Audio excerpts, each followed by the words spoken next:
So back in the US, where I work these days, people often ask me, what's your secret in Sweden? Why does Sweden have so many awesome companies? And when I stand here and I look out at you guys, I'm like, I get it. You are the reason. So because you think big. And I've been invited to encourage you to think even bigger, like cosmically big. So let's take a big step back and reflect on the fact that after 13.8 billion years of cosmic history, the internet was invented. And you were joking about people dismissing advanced AI as science fiction. Well, back when I was a kid, if someone started describing the internet, that would also be dismissed as science fiction. Yet it happened. So we want to think big. And if you take this more cosmic perspective, what's really happened is that after 13.8 billion years of cosmic history, our universe has woken up, in the sense that small, conscious parts of our universe have begun gazing out into the cosmos with telescopes and discovered something humbling. We've discovered that our cosmos is just vastly grander than our ancestors imagined. And that life itself is an almost imperceptibly small perturbation on what looks pretty dead, aside from Star Trek shows and stuff which really is science fiction. But we've also discovered something inspiring, which I want to spend the rest of this talk on, which is that the technology we're developing has the potential to help life flourish like never before. And not just for the next election cycle, which might be like really soon in Sweden, but for billions of years. And not just on Earth, but throughout much of this amazing cosmos.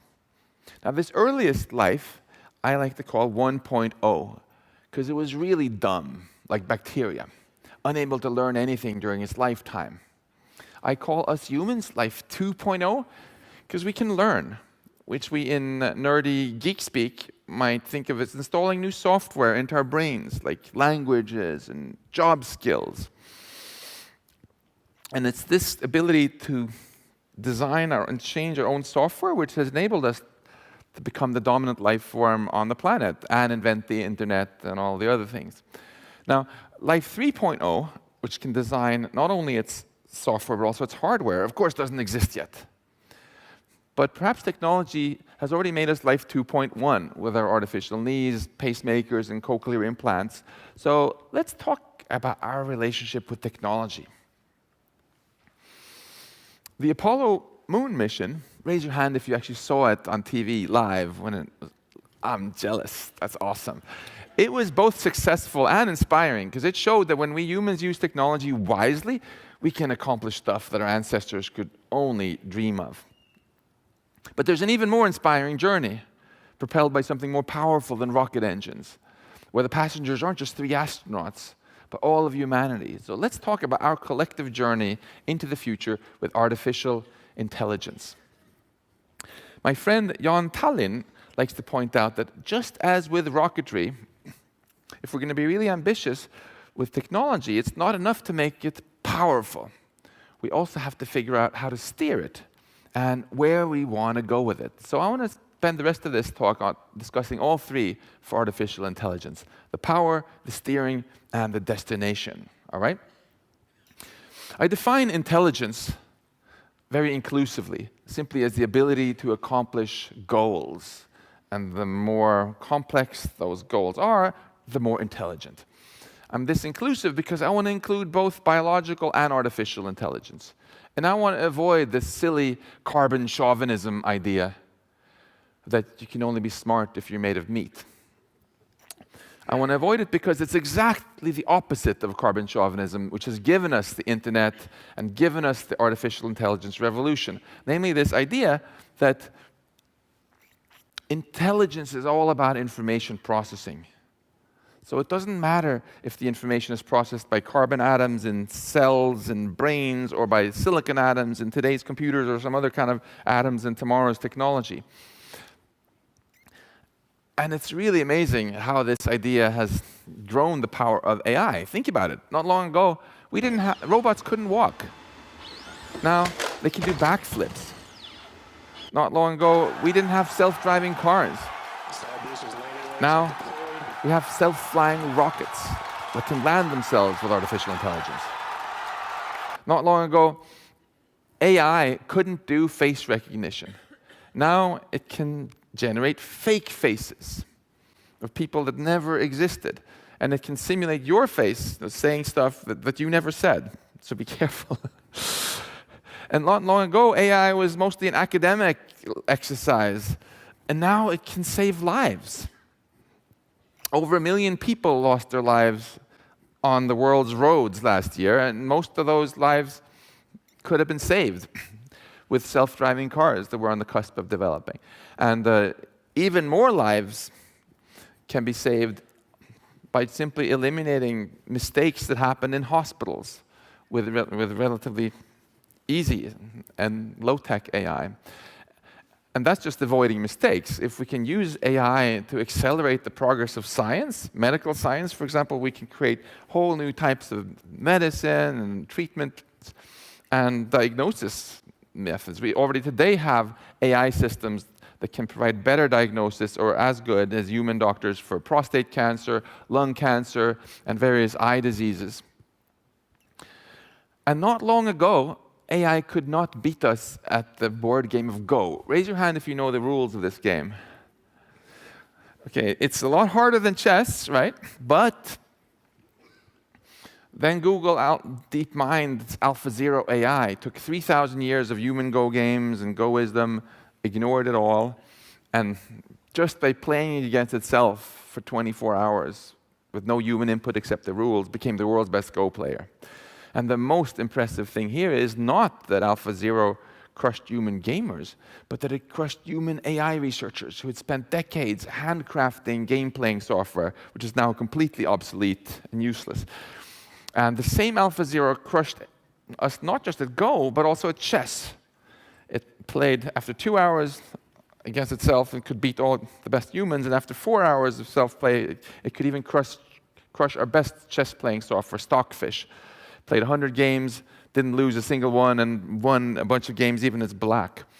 So all of this amazing recent progress obviously begs the question, how far will this go? We're here because we're excited about the future. So what's going to happen with AI? I like to think about this question in terms of this abstract landscape of tasks, where the elevation represents how hard it is for AI to do each task at human level, and the sea level represents what AI can do today. The sea level is obviously rising, so the key message, if you're giving your kids or yourself career advice, is to be careful with careers right at the waterfront, which are going to be soon disrupted by automation. But there's also a deeper question, which is how high will the water end up rising? Will it eventually submerge all land, matching human intelligence at all tasks? This is the definition of artificial general intelligence, AGI. And by this definition, the people who say, there'll always be jobs that people can do better than machines, are simply saying, we will never get AGI. Now, if you think this sounds like crazy science fiction, it's important to be clear that there is something else which sounds like even more crazy science fiction, and that's superintelligence. The idea is very simple. It's that if we actually build AGI at some point, then since machines can, by definition, do all jobs better than us, that includes the job of AI development, which means that further AI development can now happen on a much shorter timescale than the typical human research and development timescale of years. And it raises this very controversial possibility that recursively self-improving AI will rapidly leave human intelligence far behind in the dust, creating superintelligence. Now, we have to pause, because here in Sweden we have to have both feet on the ground and do a little reality check. Is this actually just some kind of crazy talk which is only taken seriously by philosophers who don't know anything about AI? Some people say that, but I'm going to let you guys decide for yourselves by listening in on a little panel I moderated at this conference in California last year. So let's see what these people have to say. So before I asked if superintelligence is possible at all, according to the laws of physics, now I'm asking, will it actually happen? Yes, no, or it's complicated? A little bit complicated, but yes. Yes, and if it doesn't, something terrible has happened to prevent it. That's what I meant. Yeah. Yes. Yeah, probably. Yes. Yes. Yes. Yes. No. So now the question for all of you is, are all of these 9 people philosophers?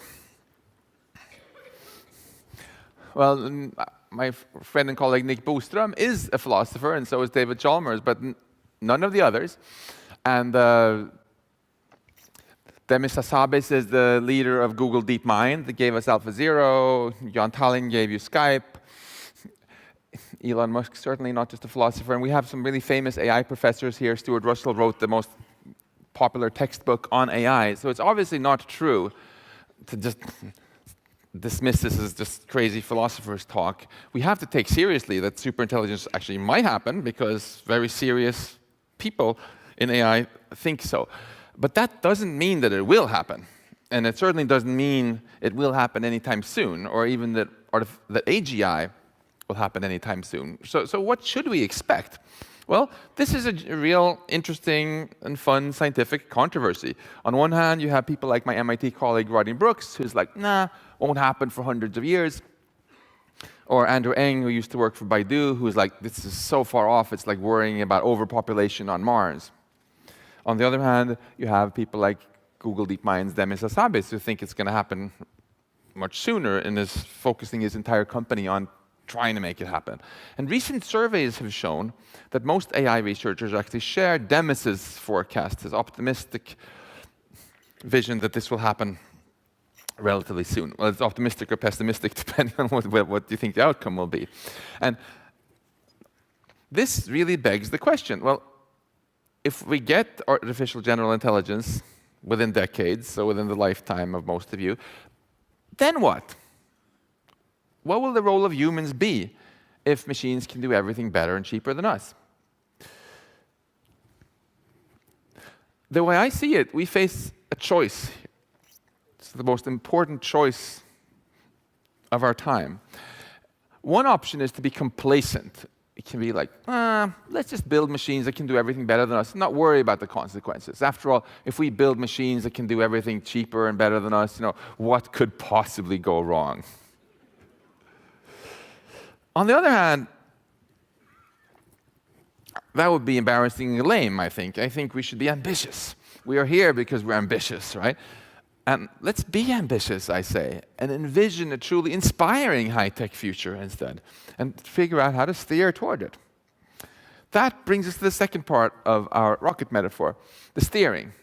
We're making AI more powerful, but how can we steer towards a future where it really helps humanity flourish rather than flounder? To help with this, I co-founded the Future of Life Institute that you heard about in the introduction, whose goal is simply for the future of life to exist and be as inspiring as possible. And I love technology. And I'm quite optimistic that we can create an inspiring high-tech future. If, and this is the catch, if we win the wisdom race, the race between the growing power of the technology and the growing wisdom with which we manage our technology and steer. And the problem is, we can only win this wisdom race if we change strategies. Because our old strategy of staying ahead in this race has always been to learn from mistakes. First, we invented fire and screwed up a bunch of times. Then we invented the fire extinguisher. First, we invented the car, screwed up a bunch of times. And then we invented the seat belt and the airbag and the traffic light and laws against driving too fast. But science keeps progressing, which makes technology ever more powerful. And at some point, technology crosses a threshold where learning from mistakes goes from being a good idea to being a really bad idea. For example, I think if we have an accidental nuclear war in half an hour between the US and Russia, and we get a hydrogen bomb dropped on Stockholm, and then a few thousand mushroom clouds later, we're like, that was a little clumsy, you know, maybe we should learn from this mistake and just be a little more careful next time. Not quite the optimal strategy. And if we ever go ahead and build something as powerful as AGI, I think we clearly don't want to learn from mistakes and instead be proactive rather than reactive. Plan ahead and just get things right the first time, which might be the only time we have. I see a lot of you nodding. Maybe you find this obvious, but it's funny because sometimes people tell me, shh, Max, don't talk like that. That's Luddite scaremongering. Skrämselpropaganda. But it's not skrämselpropaganda. It's what we at MIT call safety engineering. Think about it. Before NASA launched the Apollo moon mission, they systematically thought through everything that could go wrong when you put people on top of explosive fuel tanks and launched them into a place where no one could help them. And there was a lot that could go wrong. Was that scaremongering? No, that was exactly the safety engineering that ensured the success of the mission, and that is exactly the strategy that I am trying to persuade you that we should use if we ever decide to build AGI. Think through everything that can go wrong to make sure it goes right.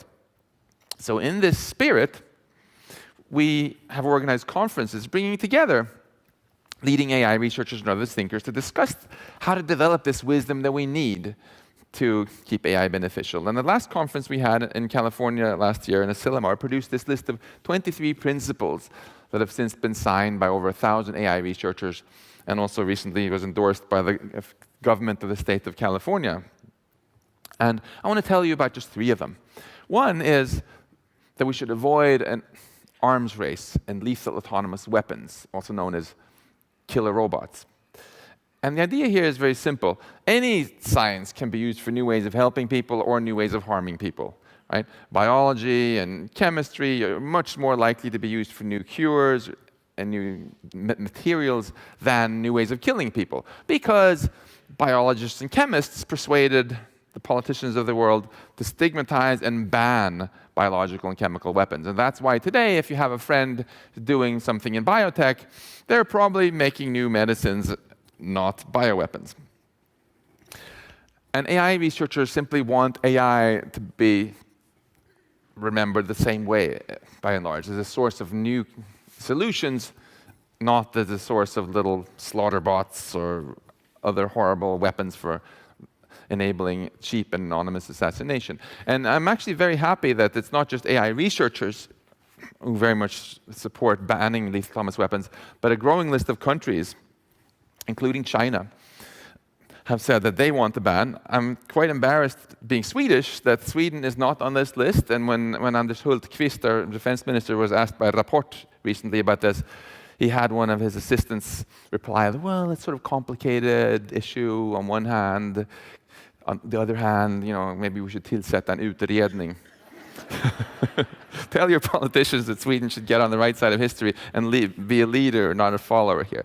Another Asilomar principle is that we should avoid AI, we should mitigate AI-fueled income inequality. If we can I think if we can dramatically grow the overall economic pie by having machines produce ever more goods and services and make everything more efficient, and we still can't figure out how to share this growing wealth in such a way that everybody gets better off, then shame on us. And I really hope Sweden can be a country that leads the way here, because we have a much stronger tradition here in Sweden than in the US, for example, of really rallying and agreeing on this vision that society should help everybody, not just some. Now raise your hand if your computer has ever crashed. That's a lot of hands. Well, then you'll appreciate this Asilomar principle, that we need to invest much more in AI safety research. Because as we put AI in charge of ever more decisions and infrastructure, we have to figure out how to transform today's buggy and hackable computers into robust AI systems that we can really trust. Otherwise, all this awesome new technology we build can malfunction and harm us, or get hacked and be turned against us. And this AI safety research is actually what I spend my time on during the day at MIT when I work with my research group on doing things in AI. I'm not going to bore you to death with a bunch of nerdy stuff, but we work on taking neural networks we've trained to do things that seem smart. This is an example from DeepMind that we just replicated.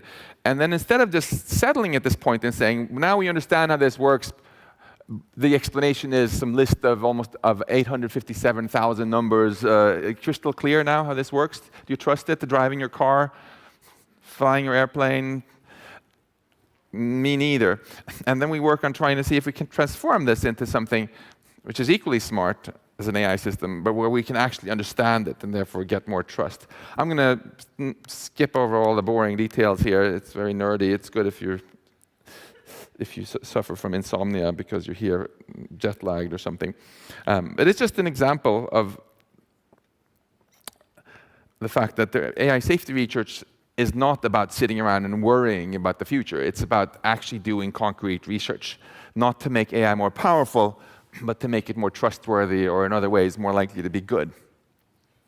And this kind of AI safety research has to also include work on value alignment. What's that? Value alignment.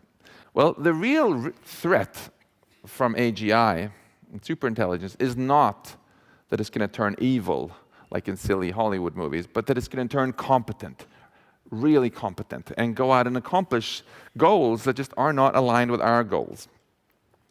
Think about it. When we humans drove these guys, the West African black rhino, extinct, why did we do it? Not because we were evil rhinoceros haters, but because we were competent. We were more intelligent than them, and our goals were not aligned with theirs, and tough luck for them.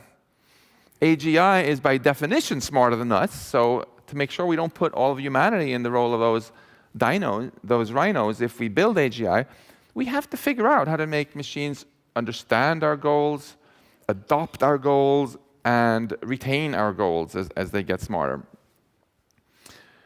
And what goals should those be anyway?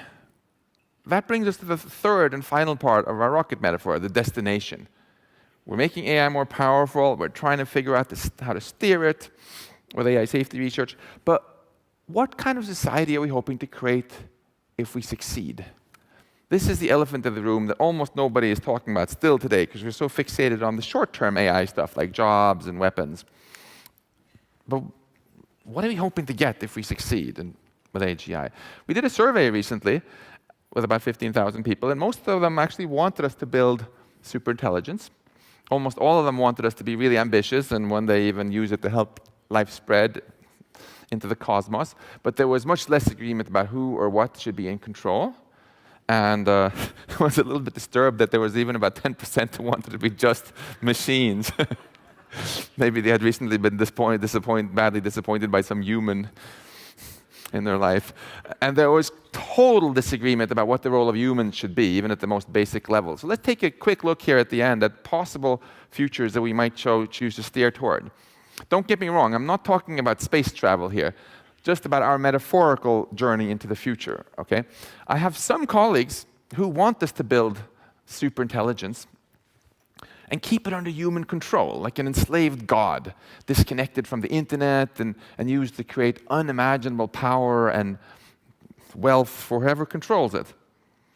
But you know, Lord Acton warned that power corrupts and that absolute power corrupts absolutely. So you might worry that maybe we humans just aren't wise enough to handle this much power. And also, whatever moral qualms you might have about enslaving a superior mind, you might worry that this superintelligence might outsmart us and break out and take over. But I also have colleagues who are fine with AI breaking out and taking over and even causing human extinction. Yeah. I really said that. As long as, these colleagues say, as long as we can think of those AIs as our worthy descendants, like our children. But how would we know that these AIs have actually adopted our best values and aren't just some kind of unconscious zombies that are tricking us into anthropomorphizing them? And also, if you believe in democracy, then shouldn't those people who don't want human extinction have a say in the matter too? And not just let this be decided by some tech nerds who haven't even been elected? So how about if you didn't like either of those two high-tech scenarios, it's important to remember, though, that low-tech is actually just suicide in the cosmic perspective. Because if we don't go far beyond today's technology, the question is not whether humanity will go extinct in the future, but merely whether we'll get wiped out by the next killer asteroid in the dinosaur killing class or some other problem that better technology could easily have solved. So how about having our cake and eating it with AI that's not enslaved but treats us well because its values are aligned with ours? This is the idea of friendly AI. And if we could pull this off, it could be awesome. It could not only eliminate negative experiences like disease, poverty, crime, and suffering, but it could also enable a really fascinating diversity of new positive experiences, really truly making us the masters of our own destiny. So our situation with technology as we move forward towards AGI and perhaps superintelligence is complicated, but the big picture I want to leave you with is actually very simple. Most AI researchers expect us to actually get AGI within decades. And if we just bumble into this with our eyes closed, with no planning whatsoever, and basically just taking as our new religion this the technology, this idea that all technology is automatically beneficial, and we just keep repeating this to ourselves as like a religious chant over and over again, all technology will automatically be beneficial, yes, yes, yes, amen. Then I think it's probably going to be the biggest mistake in human history, let's face it. It could easily enable a brutal global dictatorship with unprecedented surveillance and suffering and inequality and even human extinction, not for reasons like in silly Hollywood movies, but simply because the technology is just so powerful that there are many kinds of mistakes that could be just one too many. But if we instead think hard about what kind of future really inspires us, and think hard about how we can learn to steer our technology to take us in that direction, then I think we can look forward to an absolutely amazing future where the poor are richer, the rich are richer, Sweden is richer, China is richer, America is richer, everybody's better off, both on Earth and maybe one day even elsewhere in the cosmos. And we're all here at Internetdagarna because we're excited about technology and what kind of awesome future we can build with it. And I really want to leave you with my view, which is that the essence of this future should be that we should build AI not that overpowers us, but that empowers us. Thank you. Tack.